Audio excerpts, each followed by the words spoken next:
नमस्कार, आप देख रहे हैं चैनल न्यूज़। मैं नैन्सी बजाज। देखते हैं सुबह की 10 ताज़ा खबरें।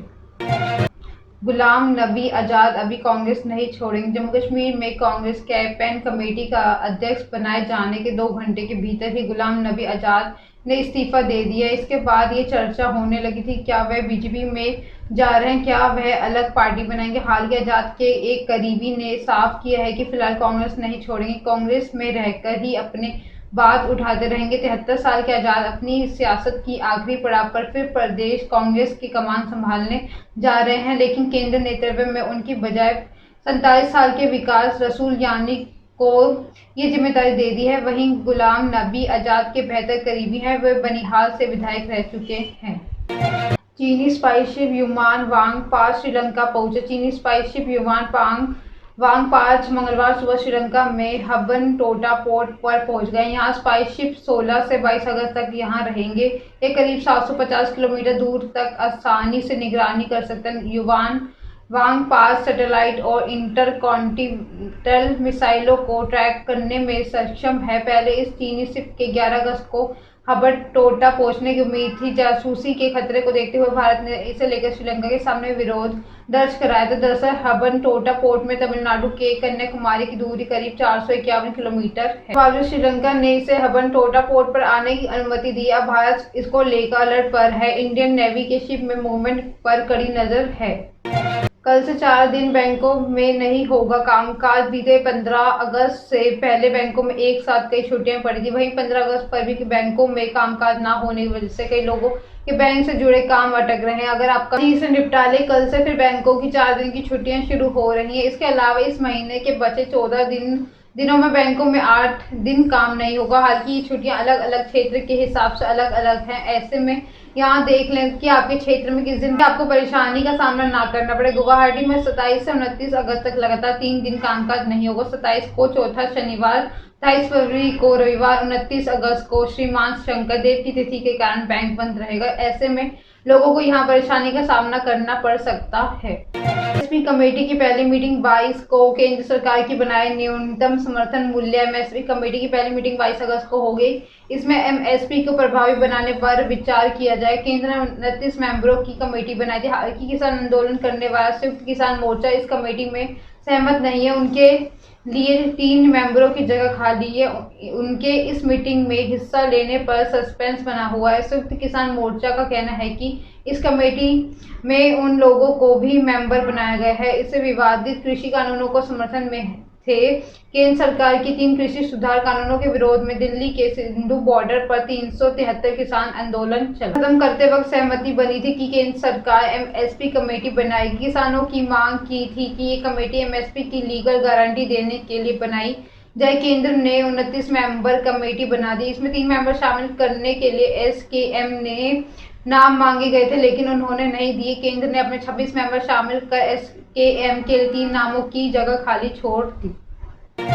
मुख्तार अंसारी मामले में बड़े एक्शन की तैयारी। उत्तर प्रदेश के कुख्यात गैंगस्टर मुख्तार अंसारी के मामले में बड़े एक्शन की तैयारी है, जिसमें सिर्फ पंजाब ही नहीं बल्कि दिल्ली स्तर तक कार्रवाई हो सकती है। इस संबंध में जेल मंत्री हरजोत बैस ने सीएम भगवंत मान की रिपोर्ट सौंप दी। इसमें अंसारी को रोपर जेल में वीआईपी ट्रीटमेंट देने के तार दिल्ली से तक जुड़े बताए जा रहे हैं। सूत्रों के मुताबिक जांच ने यह भी सामने आया कि अंसारी जेल का बेरक से ज्यादा रोपर जेल में बने अफसर क्वार्टर में रहता था, यह जहां उसकी पत्नी भी आती थी। यही नहीं, अंसारी के मामले में कई बड़े अफसरों की भूमिका भी शक के घेरों में है। जेल मंत्री बेस ने कहा कि अंसारी मामले में कई बड़े लोगों का हाथ। सीएम ने हाई पावर कमेटी बना दी, जिसमें जल्द ही नेशनल लेवल की कार्रवाई होगी। जेल मंत्री हरजोत बैस विधानसभा में भी गैंगस्टर अंसारी का मुद्दा उठाया था। अंसारी की फर्जी एफआईआर को 2 साल 3 महीने पंजाब की जेल में रखा गया, जिसको चालान तक पेश नहीं किया गया था। जेल में वह पत्नी के साथ रहता था। यूपी सरकार ने 26 बार प्रोटेक्शन वारंट निकाले, लेकिन उसे पंजाब से उत्तर प्रदेश तक नहीं भेजा गया।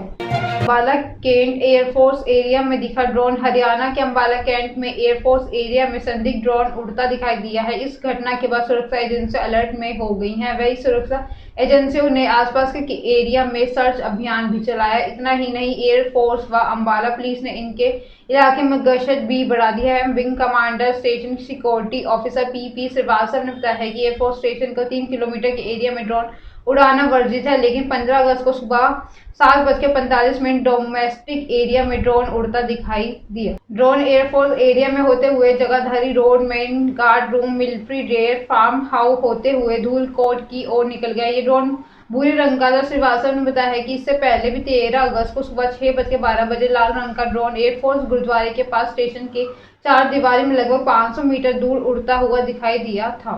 मेरठ में 200 सफाई कर्मचारी हड़ताल पर उतरे। मेरठ में बुधवार को सफाई कर्मचारियों ने हड़ताल कर दी। कर्मचारी नेता कैलाश चंदोला के नेतृत्व में 200 सफाई कर्मचारी सूरजकुंड स्थित डिपो पर पहुंचे। सफाई कार्य में लगी सभी 90 गाड़ियों को डिपो में पार्क कर दिया। हंगामा करते हुए सफाई कर्मचारी धरने पर बैठ गए। मामले की सूचना मिलने पर सिविल लाइंस पुलिस और निगम के अधिकारी भी मौके पर पहुंच गए। अधिकारियों के आश्वासन भी सफाई कर्मचारी ने धरना खत्म नहीं किया। कर्मचारी नेता कैलाश चंदोला और पार्षद नीरज ठाकुर भी कर्मचारी के साथ धरने पर बैठ गए। कैलाश चंदोला ने मेरठ शहर में नगर निगम के 90 वार्ड सफाई कार्य में जो गाड़ी लगी हुई उन पर काम करने वाले 200 कर्मचारियों को 4 माह से सैलरी नहीं मिली थी। गाजियाबाद की सोसाइटी में मारपीट, 4 गिरफ्तार। गाजियाबाद की Cosmos golden Heights housing society में रेजिडेंस में मारपीट का मामला सामने आरोप है कि रेजिडेंस वेलफेयर एसोसिएशन RWA के 21 अगस्त को होने वाले चुनाव को लेकर मारपीट हुई। सोशल मीडिया में वायरल वीडियो को संज्ञान लेते हुए पुलिस ने एक पक्ष में 4 लोगों को बुधवार को गिरफ्तार कर लिया। सीओ कोतवाली अंशु जैन ने बताया कि 16 अगस्त को थाना विजयनगर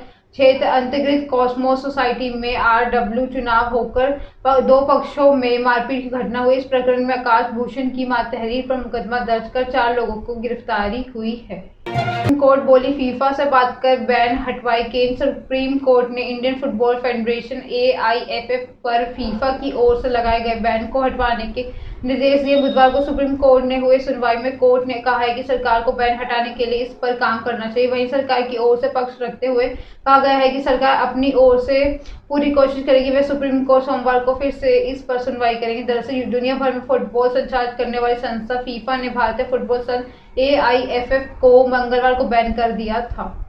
इस वजह से भारत में 11 से 30 अक्टूबर के बीच होने वाला FIFA under-17 women's world cup में टल गया था। इसके बाद मंगलवार को खुद सॉलिसिटर जनरल तुषार मेहता ने सुप्रीम कोर्ट को जस्टिस DY चंद्रचूड़ और ASS बोपन्ना की पीठ से इस मामले पर आपात सुनवाई करने की गुजारिश की, जिसे स्वीकार कर लिया गया। गुरुवार को कोर्ट में सुनवाई हुई। एक्ट्रेस कनिष्का सोनी ने खुद संग रचाई शादी। सोलोगैमी यानी खुद से शादी करने का कॉन्सेप्ट दुनिया भर में तेजी से बढ़ रहा है। अब हाल ही में दिया और बाती हम फेम कनिष्का सोनी ने खुद शादी कर ली, जिसके बाद सोलोगैमी फिर से सुर्खियों में है। इसके पहले गुजरात की शम्मा बिंदु ने खुद भी शादी की थी। कनिष्का ने इस बात की जानकारी 16 अगस्त को सोशल मीडिया पर जरिए दी थी। एक्ट्रेस ने अपने सोशल मीडिया हैंडल पर सिंदूर और मंगलसूत्र पहने हुए पोस्ट शेयर की। कैप्शन में एक्ट्रेस ने लिखा है कि खुद शादी कर ली है क्योंकि मैं अपने दम पर अपने सपने पूरे करती हूँ। जिससे मैं प्यार करती हूँ वो इंसान मैं खुद हूँ। उन सभी को सवालों के जवाब मुझे से पूछे जा रहे हैं कि मुझे कभी भी किसी आदमी की जरूरत नहीं है। ये तो सुबह की 10 ताज़ा खबरें। ऐसे अपडेट्स के लिए बने रहे हमारे साथ। हमारे चैनल को लाइक करें, कमेंट करें एंड सब्सक्राइब करना ना भूलें। धन्यवाद।